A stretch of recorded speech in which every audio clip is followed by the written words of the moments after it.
Assalamualaikum warahmatullahi wabarakatuh. Perkenalkan, nama saya Yohana Irmasari, NIM 215231217 dari kelas Perbankan Syariah 2F. Di sini saya akan menceritakan kembali tentang Perjanjian Giyanti dan terbelahnya Tanah Jawa. Perjanjian Giyanti merupakan peristiwa yang menandai pecahnya Mataram Islam.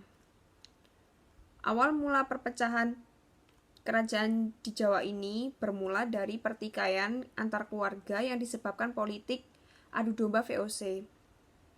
Perjanjian Giyanti adalah sebuah perjanjian yang disusun sebagai bentuk kesepakatan antara pihak Belanda yaitu VOC dengan pihak Indonesia yaitu Kesultanan Mataram Islam. Perjanjian ini ditandatangani pada tanggal 13 Februari 1755. Isi Perjanjian Giyanti. Isi Perjanjian Giyanti yang ditandatangani di Dukuh Kerten, Desa Jantiharo, Karanganyar, Jawa Tengah. Salah satunya membagi kekuasaan Mataram kepada Pakubuwono III dan Pangeran Mangkubumi. Latar belakang lahirnya Perjanjian Giyanti.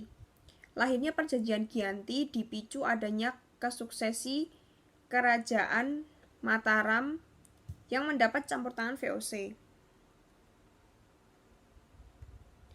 Pertikaian itu melibatkan 3 calon pewaris kerajaan Mataram, yakni Pangeran Prabuyusaya atau Pakubuwono II, Pangeran Mangkubumi,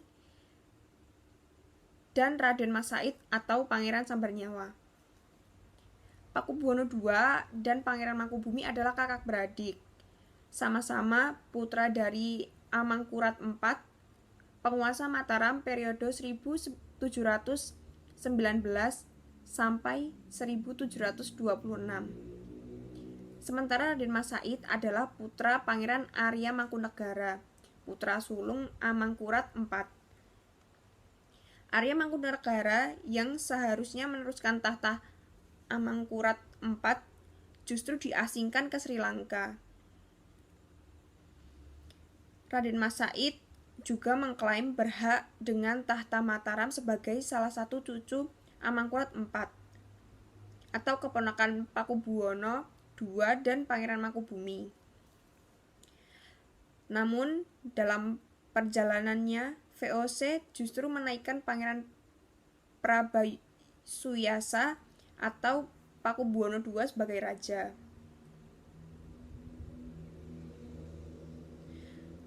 Susuhunan Pakubuwono II 1745 sampai 1749 kemudian memindahkan istana dari Kartasura ke Surakarta dan berdirilah Kasunanan Surakarta. Isi Perjanjian Giyanti pada tanggal 22 September 1754 perundingan pertama digelar oleh VOC dengan mengundang Pakubuwono III dengan Pangeran Mangkubumi dalam satu perundingan. Perundingan itu membahas wilayah, gelar yang akan digunakan hingga terkait kerjasama dengan VOC.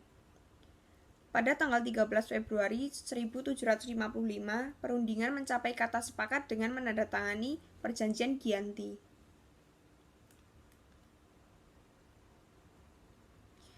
Berikut ini 9 poin Perjanjian Giyanti. 1. Pangeran Mangkubumi diangkat menjadi Sultan Hamengkubuwono, Senopati Ingalaga Ngabdurrahman Sayyidin Panotogomo Khalifatullah dengan separuh dari kerajaan Mataram.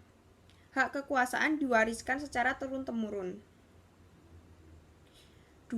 Akan senantiasa diusahakan adanya kerjasama antara rakyat yang berada di bawah kekuasaan VOC dengan rakyat kesultanan.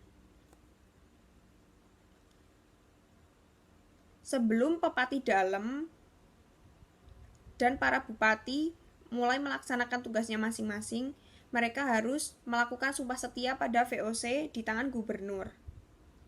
Pepati Dalem adalah pemegang kekuasaan eksekutif sehari-hari dengan persetujuan dari residen atau gubernur.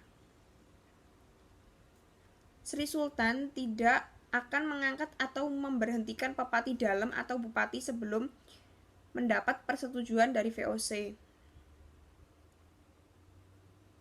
Sri Sultan akan mengampuni bupati yang memihak VOC dalam peperangan. Yang keenam, Sri Sultan tidak akan menuntut haknya atas Pulau Madura dan daerah-daerah pesisir yang telah diserahkan oleh Sri Sunan Pakubuwono II kepada VOC dalam kontraknya tertanggal 18 Mei 1746. Sebaliknya, VOC akan memberi ganti rugi kepada Sri Sultan sebesar 10.000 rial tiap tahunnya.